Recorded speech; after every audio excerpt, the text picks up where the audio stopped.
Hello, grade 4. How are you? Today we're going to start our second lesson in term 2. This is chapter 3, lesson 2, resources and economy. Don't forget that we speak about resources and economy of the East region in America. Okay, let's start. Here is, guys, we have the first title is speaking about the natural resources of the East. Okay. The East, guys, has the fewer natural resources than other regions. You know, we have 5 regions in America. The East has the fewer natural resources than the others. And here we have some examples of the resources that the East has. Number one, the East has granite and marble. This is the granite and this is the marble. How we use the granite and marble? We use them in building. Okay, number two, the East has coal. How we use coal? We use coal in producing electricity and sometimes in making iron, and also we use it in making glass. Number three, the forest. This is the forest. Okay, the East has forest. Yes, of course, it has forest. How we use the forest? These are the uses. Of course, you guys, we get wood from the forest and we use wood in building and making furniture, making paper, and also as kind of fuel. Number four, soil. The East has soil, of course. And in the East, we plant many kinds of vegetables and fruits and also the dairy cows that eat grasses, okay? Number five, fish. The Atlantic Ocean has various kinds of fish. Yeah, of course, because it's located along the Atlantic Ocean, so we can catch more kinds of fish. Number six, rivers and oceans. It has rivers and oceans. Yes, of course, it has rivers and ocean. And how we use rivers and ocean? The East use the rivers and ocean as a travel route to move people and goods. Okay, and of course we use the water of rivers and ocean for producing power or electricity. Okay, you know, this water turbines that use the movement of the waves of rivers or oceans to produce power or electricity. Also, and it's repeated information that we can catch fish from rivers or ocean. Okay, so it's a source of fish too. These are the natural resources that the East has and how we use it. So here, guys, is a list of the East states, okay, and what each state has which resource. Number one, Maine and Vermont. Maine and Vermont has granite and marble, okay. Maine and New Hampshire. Maine and New Hampshire has blueberry, so the blueberry is grown well in Maine and New Hampshire. Maine also has potatoes, so Maine now has granite, marble, blueberry, potatoes. Massachusetts and New Jersey, it has cranberries. New York and Vermont has warmy and rainy summers. That's why grasses grow well and good for dairy cows. Okay. Maine and Maryland, guys, it's located along the Atlantic Ocean, so we can catch easier the lobsters and sardines. These are the lobsters and these are the sardines. Okay. After that, we're going to speak about the economy. If you remember our title today, resources and economy. So these are the resources and the uses of the resources and the names of the states that has resources. Okay. Here's we're going to speak about economy. Well, the meaning of economy. Economy, guys, is a system in which the country uses its resources to produce wants and needs. Now, guys, economy means the money that the country gets. How the country make money? The country make money, okay, by producing or by using the resources. It uses all of these resources. The country starts using the marble, the granite, the coal, the wood of the forest, the soil to produce vegetables and fruits, the rivers, the oceans. So when the country use all of these resources, it produces the wants and needs of the people. When the country use all of these resources, it produces what? It produces the wants and needs of the people. What the people want, for example, these materials used in building, what the people want from vegetables and fruits by using the soil, by catching fish, for example, from ocean and rivers. So the country use of all these resources to produce wants and needs of the people. And when it produces wants and needs, it gets money back. Okay, the country offer for you many kinds of vegetables, of fruits, of clothing, of transportations, and you pay to get these wants and needs. Okay. So this is the economy. Economy means that the system in which the country uses its resources. Now the country start to use of all these resources to produce the wants and needs of the people. Okay, this is the meaning of economy. We have two kinds of economy, market economy and command economy. What the meaning of market economy? Market economy means that the economy is that is ruled by the people, that is ruled or that is managed by the people. So in the market economy, people are free to decide what to make, okay, what to trade, what to produce, what to make in factory, what to make in factories. People are free to decide all of that. So they are free to decide what to make or what to produce, how to make it, for whom to make it. Okay, and this kind is the America's economy. So when I ask you what the kind of America's economy, you say the market economy. Okay, number three, the command economy. This is the second type. The command economy, guys, who is responsible for the command economy? The government. Yeah, it's the opposite. Now the government decide what to make, who will make it, who will get it, and also it sets the prices for the goods. So the difference is who responsible for this kind of economy. In market economy, people is responsible, but in command economy, government is responsible. Okay, both guides in market economy or in command economy, people or government wish to make profit. Well, the meaning of profit, profit means the money that left over after a business pays its expenses. Well, the meaning of that, first, guys, expenses means the money you pay over your project. Now you're gonna make a project, for example, you're gonna build a factory to produce pens. Okay, so now you spend money over making this factory around, for example, give example, $100. Okay, of course it costs more, $100.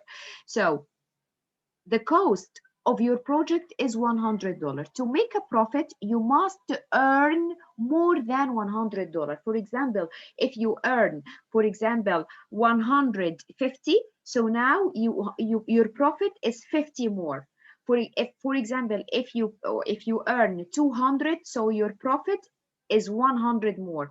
For example, if you earn 300, now you pay 100 and you earn 300. So if you the difference between 300 and 100 is 200. So 200 here is your profit. So what the meaning of profit? Profit means the money that left over or left after a business pays its expenses. Expenses means what you pay for your project. Okay, let's move to the next kind. How to make these kinds of profits? There are many ways to making profits. Selling natural resources, selling goods, and sell services. Okay, how to make profit? You can sell natural resources. Okay, this kind or this is the profit that the country do. It sells natural resources, or sometimes it sell goods, like all merchants they sell goods and earn money or make profit. Or you can sell service, like all the jobs you can find around yourself, teachers, engineers, doctors.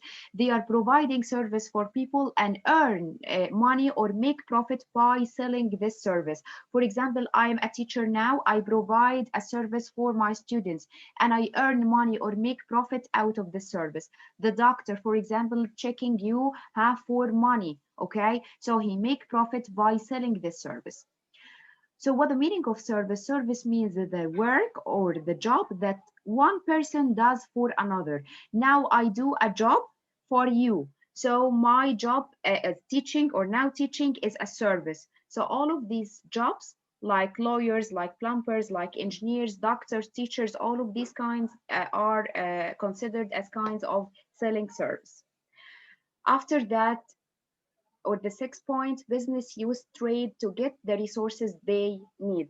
Of course, guys, here, how business get the resources? By trading. When we trade with other countries, we can get the resources we don't have in our country, right? For example, your country producing cotton, but it doesn't produce wheat. So when we trade with other countries, we can give these countries what we the extra goods we have, and we take the goods that we don't have or we don't produce in our country by trading. So business use trade to get the resources they need or they don't have. When you trade a lot, of course, your economy will grow. You earn too much money. Grow trading a lot, huh? Earning too much money. But if you're trading little, if you trade a little, of course, your economy didn't grow. Okay, many business settle near big cities because the roads, the waterways, and airports make trade easier. Of course, guys, if you check the business centers or the most famous business cities, you're gonna find that these business cities are big cities. Okay, some of them have highways, some of them are located near waterways like seas or oceans. Of course, they have big airports. So if you check the most trade centers or the most trade center cities, like for example, Port Said, like Alexandria, like many states in America, I'm speaking about something local because it's familiar to you, okay? So if we check these cities, guys, you can find these cities are big, these cities have airports, these cities have highways, okay, to make transportation easy. These cities are located along an ocean or sea, okay, to make shipping easier also. So many business are located or settled near big cities. These big cities have highways, have roads, it's near oceans or it's near seas. It has big airports. Why? To make trade easier. Okay, the second point we're gonna speak today is banks. Of course, if you have trade in your country, you must have banks. Why have banks? Banks, guys, is important in the field of the economy because banks provide the service of keeping your money safe. Now you earn, you are trader and or you selling a service and you trade and you earn too much money. Where you can keep your money safe, huh? In the bank. Of course, the bank also provide for you the second service that it lend people money. Okay, as loans, for example, and then you buy benefit over that. Okay, here we have Philadelphia and New York are important banking centers. They have the most famous banks in the world. Number eight, or the eighth point we have today, factors of production. Now, guys, if I want to make a product, okay, any product, chocolate product, tomato sauce product, pencil case product, if I want to make any product, to make any product, I need four things. Number one, I need people to work. We need workers. I need materials, right? I need the materials to make any product. To make chocolate, I need materials, milk, and this powder we use, the butter. To make pencil cases, I need zippers. We need cloth. We need many materials. Okay. We need equipment, the machines we use, the cars we use for transportation. We need the land that we can make our project over. People, of course, are human resources, okay, because people are humans, so people are considered as human resources. Materials and equipment are considered as capital resources. So when I ask you what are the human resources and factors of production, of course, people or workers. What are the capital resources, materials, and equipment? Okay. The ninth point we have today is entrepreneurs. Entrepreneurs, guys, means the private traders. The private traders or the private ownership is called entrepreneurs. Okay, what the meaning of that? Who are the private traders or who are the private ownership? Those are people who are willing to take the risk of starting new business. The people who will start a new business alone, okay, they are called the private ownership. Okay. If we speak about those people, of course, some of your fathers are private ownership. Okay, so if your father is a trader or if he want to open a new business, okay, trader or a company or a shop or a factory, any new business, of course, your father want to make profit, want to make money, okay. they don't, sometimes they lose, but they hope to not lose. Okay, the people who start a new business, they must plan carefully and work hard. The people who start new business, they must plan carefully, make their plan carefully and work hard to make profit and to not lose. They are important part of the market economy. Of course, I told you before, who are responsible for market economy? The people. So if people start a private business, they become a part of market economy. They own the factors of production. Look, the factors of production, if we make a product, we need people, materials, equipment, land. Who owns, who is the owner of all of these factors? Huh? The private ownership. He is the owner of all of these factors. The last point, they take individual decisions hoping to earn money, not the government. Okay, now because this business is private business, so who make any decision? The people. Okay, so when I ask you, the entrepreneurs is part of the market economy, of course yes, because it's private and it's ruled by people. Okay, and the market economy, here in the market economy, who is responsible for the market economy? The people. Okay, guys, this is our lesson. We talk about the resources and everything related to economy. Listen to the video again, and if you need any information, contact me anytime. Thank you, grateful, and goodbye.